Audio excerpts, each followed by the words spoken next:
RMN Drama presents Handumanan sa Kaawit. Ano pala siyang gaagi kalun? Mao kining usa ka lalaki nga taga Consolacion, Cebu City. Ang ato matatampo nagdasingan nga Anthony.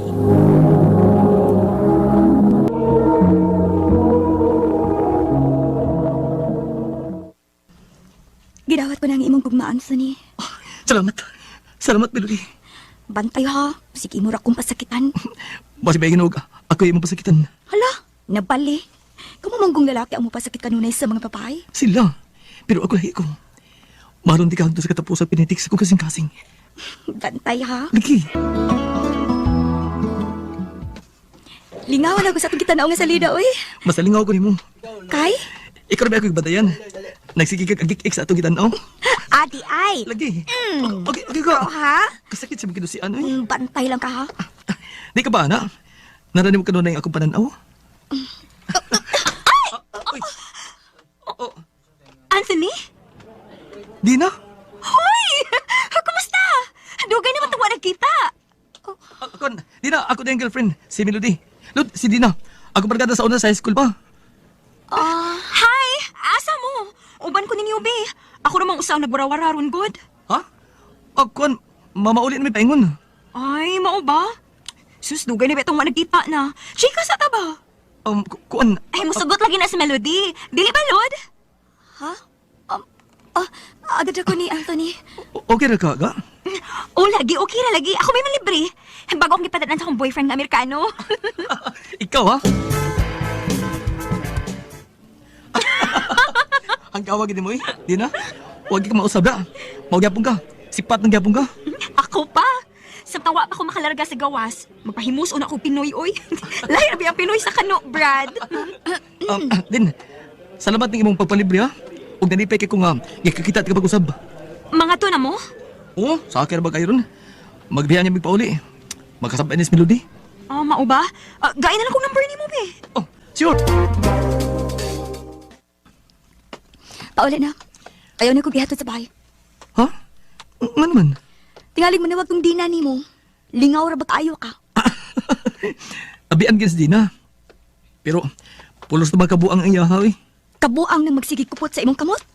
Unya, hapak sa abaga? Abiyaon na biya kayo ko ninyo ganina. Insensitive kay ka. Wa ko gid makabantay nga naglagot na ko nagsigitan aw ninyong duha. Ay, nagpagsilos, good? Mas sexy ra ba to nako? Ato niya. Uy, dili ko ka nagsiksi. Dagang tutok ka na. Gusto kong sama ni mo kasi muli. Nagtuo kang wala mo tutok nako. Hilasa ko nimo. Oh. Gibatian ka na nako. Ga, saan ko na? Bahala ka di oy. Ay nagpakita nako ha. Oh, Melody! Mel, ay kubiyahe! Melody!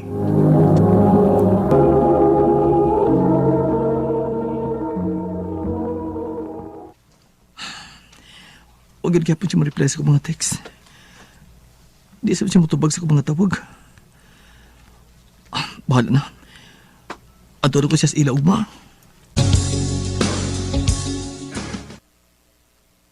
Ay, dong. Wara ba dinis Melody? Milakaw. Wala dito magpahibaw ni mo. Ako, basig nag-text na ako, pero wala pala na ako mabasa. Ako lang tanaw na akong cellphone eh. Salamat no ya. Giuban man gud iyang igagaw nga nang-apply pa ingon sa gawas. Ha? Dinide ka kanina. Oh, Nang-apply ko uban sa akong igagaw. Nang-apply sa gawas. sa... Imo ko biyaan? Ugmay na yun. Mabiyaan yun. Di ba sa ka mag-uol? Naaman si Dina. Mil, wala ko gusto ni Dina. Barkada na mi. Ganahara ba tumapay mo sa mga Pinoy samtang wa pa ang iyang kano? Mil, kabuang lagi itong iya. Ayaw ko pagingon anak ko. Morgi na ito lalisan. Unsar ko tugod. Mangitar ang kikagbikin ako. Sorry. Dahil ko na mag-away itong nangad to. Magubato relasyon sa wahinungdan ng mga butang. Sorry. Ang tinuod do kanin nako nga plano. Nahunong lang sa diyang nakauyab ta. Ang unsa? Nga manarbaho sa gawas. Mil, Anugon sa mga kong eskulahan ko dili na ko magamit. unya ako. Kita. Magusan man lang ko kuntuan na kasgawas. Kung makapaabot ka na ako, kita lang gihapon. Pero kung dili, Ako magpaabot ko. Kana ipaniguro ko nimo. Pero ikaw, tingali magkakita ang lain samtang tuwa kasgawas. nagpali naman hinuon ako.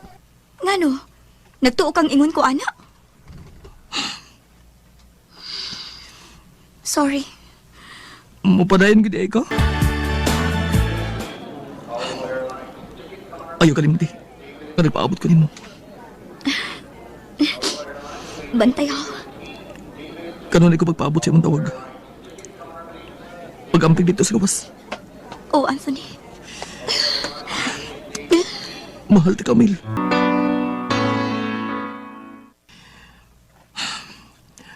Dili pa nagkaigdugay ng miladkas minudis lang nasod. Gimingon ako maayo niya. Mubuwan pa lang gani. Mura manug. Sobra na sa katuig. Oh, si Melody. Hello, ga? Hi. Hi. Hi, Ra. Why I miss you? Sobra pa sa kamingaw. Why nakatambal sa imong kamingaw diha? Duha na ba ako katuig nga niya as kawas? Basi na ana. Di ba laom na ko nimo? Kuna apa? Di natin kapala mo ni. Buwag na natin kagritso. Mahal gid ko nimo. Sobra.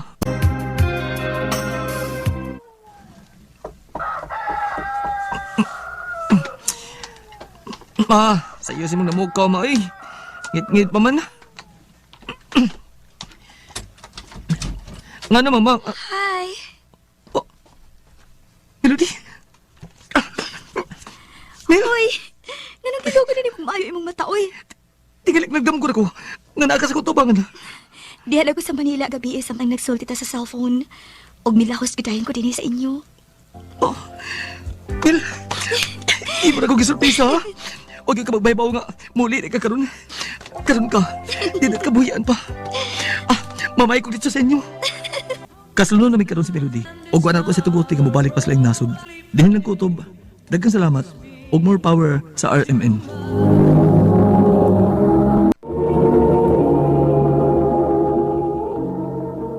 Mao kito mga galang kaagi ni Anthony nga taga Consolacion, Cebu City. Ang mong kaagi gibata na duwa sa radyo ni Matis Padba Albores o gabo sa redaksyon ni Priscilla Raganas. Kamuusap mga igala, mga sukinti paminaw, kinasing-kasing kong gidapit sa papara sa inyong nakalanlaing kaagi sa kinabuhi nga naglibot sa kawit. I-address lang ni Ining Tulumanon, Handimanan sa Sakawit, care of RMN Production Center Studio, 3rd floor, Jose R. Martinez Building, Osmeña Boulevard, Cebu City. O baka ipada sa Handimanan official Facebook page. Hanggang sa sunod kayon, daghang salamat sa inyong pagpaminaw. Maayong adlaw kaninyong tanan nga nagpaminaw karon ning tulumanon, kini ang akong suliran. Ilabi na kaninyo Dr. Rene Obra o Attorney Elaine Bathan. Ingon man sa mga artista nga maghatag og kinabuhi ning akong suliran. Tawgan lang ko ninyo sa pangan nga si Lynn. Hingkod ang pangidaron. May live-in partner og may tulo ka mga anak. Taguan na lang sab ang akong address. Punto legal kining akong suliran. Kabahin kini sa kahimtang namo sa akong ka-live-in ug sa among mga anak. Aron inyong hisabtan, ingon ini ang mga panghitabo.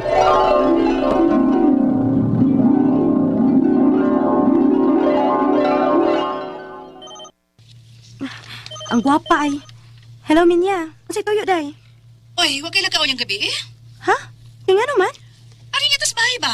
Kaya nga naman lagi. Uy, bahiya. Nalimot ka na sa kong birthday? Oh, birthday ni Moron? Uy, hala no. Baka tayo ubos ka. Nalimot ka na sa kong birthday? Oh, ala, sorry lang kayo, Minya. Patigyan akong limot tao. Tungod ka busy. Grabe ka ha. Sharo, nagbaha ng akong timeline sa FB. Kaya nang sa akong birthday. Unya, ikaw ka may baw? Nahibaw, baya na siya nga. Di kayo kutig FB. Kaya di ko ganahan, ana. Mao ka. Mabiyaan kagis panahon, day. Update at panagsa ng imong status sa FB, oy. Aram may baw, tag naunsa ka na. Bitaw, uy. Sige. I-cancel na ko akong lakaw niya gabi para nimo. Mupalit sa day ko gift alang nimo, day. Ayaw na. May magbata kong gamay, grabe kong i-gift-gift ni mo diha. Ang imong presensya, may akong gikinahanglan ko pa. Ikaduhara ko ni mong gwapa, day. Ana, sige, muna ako sa inyo niyang gabi. Late na ba ko? Uy, wa pa, uy. Pila pa lang sa akong gi-invite ang nabot. Pero nay, nagsugod nagtagay ng uban diha, di naluto ng barbecue. Uy, dagkuyog mo? Nikinsa? Happy birthday, Ninya. Hoy, hoy, hoy. Ako'y nag-birthday, no? Nga nung si Sila may imong hatagan na ng imong dang birthday gift, kanang imong gift bag, para ako ka na. Ako may nag-birthday. Oh. Para imo din ni. Uy, maya, no? Happy birthday. Kana ba? Si Audio kay ka, uy. Ay, Todd, akong kaupan ka na sa trabaho, si Celine. Hi, Celine. May, nagkasulti naman mo nga guwapa ka? Ha? Uy, di blush, bayad na akong amiga. Naon sa kadiha minya? Taka lang gina siya, uy. Tara ka mo sa suod, uy. Jam na ta sa uban ako mga invited guest. E basig asa taan nilang padong.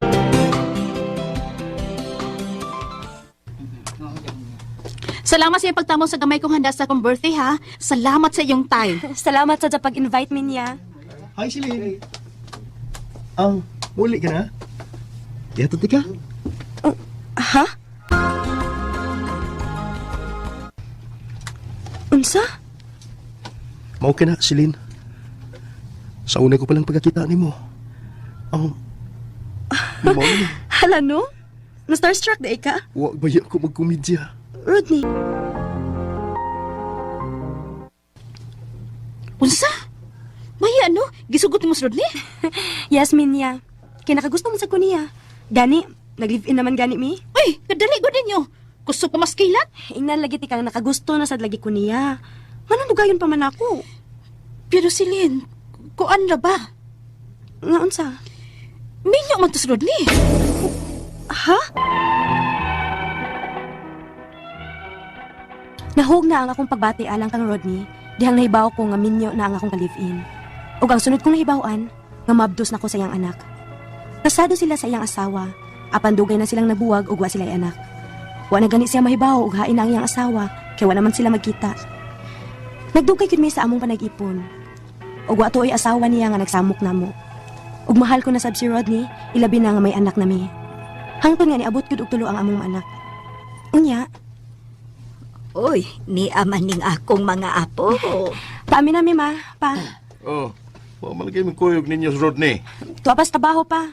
Ay da, gisapot ni among kamanghuran ay maong akong gisuroy. Ulsa ba ning inyong kahimtang ni Rodney, Celine? Ma? Sugot lang mog ingon ani mo. Nga wa mo'y kasal. Nga nagkadaghan naman ning inyong anak. Nahibaw baya ka ma, nga minyo si Rodney. Ay, mao na diha ron. Hibaw kang minyo, gipatula nimo. Nahibaw baya mo sa istorya na mo ma.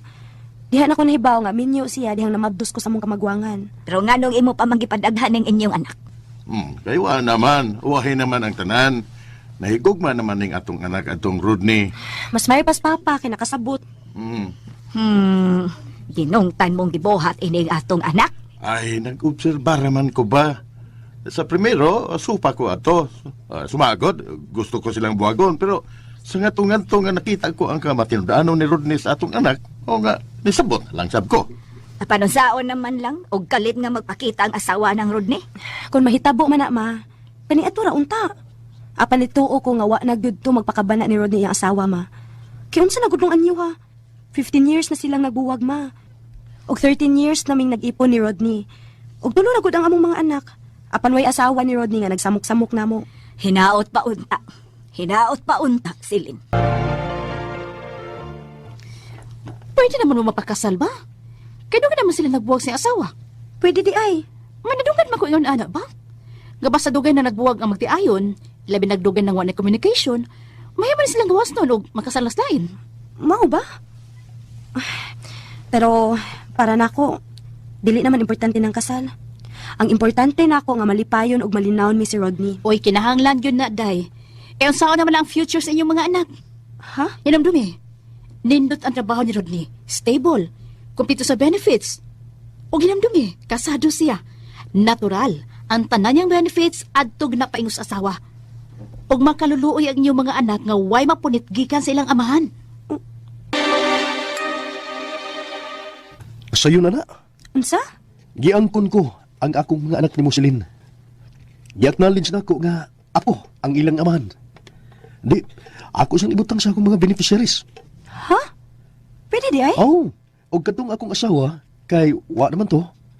Wa naman ko mahibaw gahain na ron. Ako to siyang ipakancel sa akong beneficiaries. Unsa? Mao ni karon ang akong suliran. Kay nagkadagko na ba ang mga bata ug nag-eskwela na. Unsaon naman lang ang ilang ugma. Ang akong mga pangutana mao kining mosunod. Unang pangutana. 15 years nang buwag ang akong ka-live-in sa iyang asawa. Ug wa na mahibaw ang akong ka-live-in ug asa na ni. Mahimo na ba ming makasal sa akong ka-live-in karon? Ikaduhang pangutana. Gi-acknowledge sa akong ka-live-in ang among mga anak ug may stable siyang trabaho. Mahimo ba niyang ibutang nga iyang beneficiaries ang among mga anak? Ikatulong pangutana. Beneficiary niya ang iyang asawa. Apan wa na siya mahibaw ug asa na kini karon. Mahimo ba niyang ipakancel ang iyang asawa sa iyang mga beneficiary? Ikaupat ug katapusan.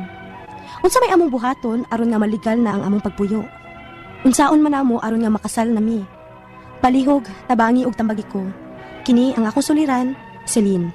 Maayong adlaw mga sukintig paminaw, kini si Attorney Elaine Bathan. Kinisab si Dr. Rene Obra ang kaabag sa inyong Karong suliran. adlaw ako yung gapon tungod kay ako usa ka abogada. Ug ako usa ka medical doctor. Kanisa ko ang partner ang muhatag ninyo og tambag ug tubag sa inyong mga pangutanag problema na may punto medical. Punto legal, emotional, personal, behavioral ug problema sa mga ginadiling drugas. Ay namo pagduga ipadala inyong suwat sa suliran_612@yahoo.com. Or sa atong Facebook account, kini ang Akong Suliran official writers page. Pwede sa dinyong ipadala sa 3rd floor Jose R. Martinez Building, Osmeña Boulevard, Cebu City.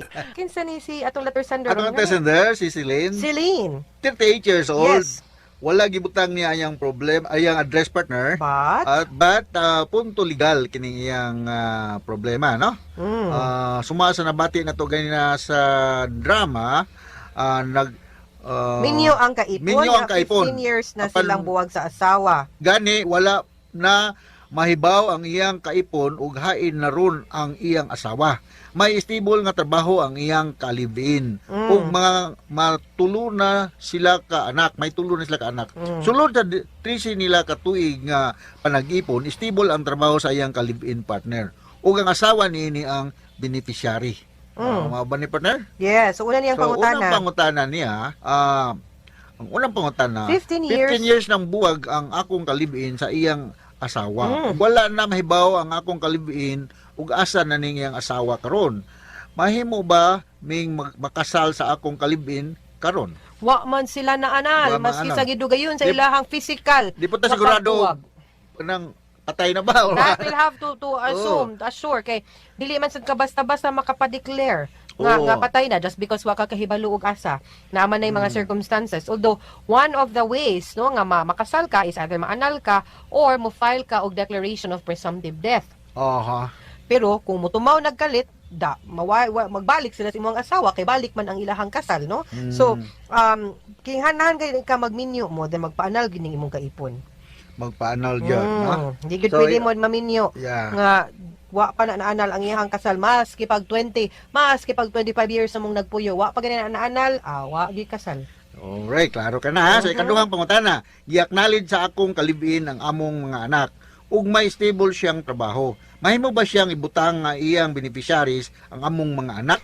Pwede kaayo kay anak man na Iya, mabong anak, Iya diba? man ang anak. No problem ana, especially kung naa sa birth certificate sa mga bata nga siya'y amahan dito, wa gyud problema. Pwede ra Anak gyud. man. Ikaw di pwede ka asawa pa. Di Sa pa. ikatulong pangutana, beneficiary niya ang iyang asawa. Kung wala na siya, mahibaw ug asa na karon kini. Mahimo ba niyang ipa-cancel ang iyang asawa sa iyang mga list of beneficiaries? Pwede gyud kaayo kay kanang magsuwatag, well, depende kay kung mga insurance policies nga imuhang i-drop, personal man na nimo pwede. Pero kanang mga SSS or JSIS, ang requirement man gid ana gud nga dapat ang imong beneficiary imong anak man gyud gud og imong asawa. Kay simba kuog mawala ka, ang naamang katungod nga mo claim ana, ang anak man gud og ang asawa. So magdepende na siya kung unsay atong gihisgutan ha. Okay. So ikaupat ug katapusan nga pangutana. Unsa may among buhaton aron nga maligal ang among pagpuyo unsa man namo aron nga makasal mi. Magpaanal gyud si live-in partner nimo sa iyang kasal ngadto sa iyahang asawa. Maura gyud intaw nay paagi unless makadungog-mog news nga namatay na ang iyahang live-in partner. Ang iyang asawa. Asawa si imong live-in partner. Kay that way kana pwede na gyud mo maminyo, pero samtang buhi pag yun siya, the only way para makasal mo is through annulment. Alright. Mga sukintig paminaw hinatuntangan namin na kutlo na pagtulunan karong adlaw kini si Attorney Elaine Bathan. Kinisab si Dr. Rene Obra. Daghan kayong salamat sa inyong pagpaminaw sa atong tulumanon. Hangtod sa sunod nga sugilanon dinhi gapon sa tuang programa, kini ang akong suliran gikan sa RMN Production Center, Radyo Mo Nationwide. Tatak RMN. Daghang salamat. Ug mayong